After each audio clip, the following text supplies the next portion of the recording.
Bana, Misumari ni moja kati ya ngoma sasa hivi ukipita mitaani kila kona ya mtaa ni moja kati ya ngoma ambayo inapigwa sana kwenye libraries, lakini pia bodaboda.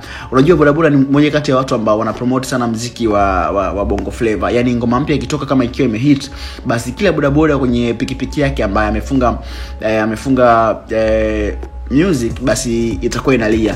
Na Misumari imefanya vizuri sana, na kitu kikubwa ambacho imefanya Misumari iwe hit lakini pia iwe trend ni aina ya Video Vixen ambaye alikuwa kwenye ile ngoma. Ni Video Vixen watu wengi wamemsifia, lakini pia nimeona alikama amesema kwamba huyu Video Vixen ambaye yupo kwenye hii video ni Mtanzania kweli, mbona kama ni pisikali sana.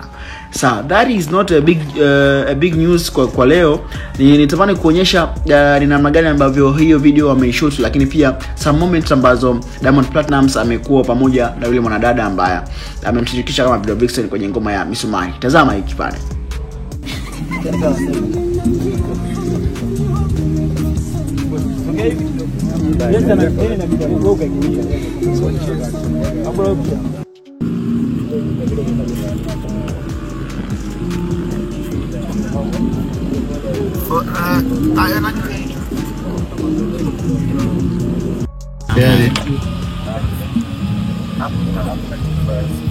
Hapo picha.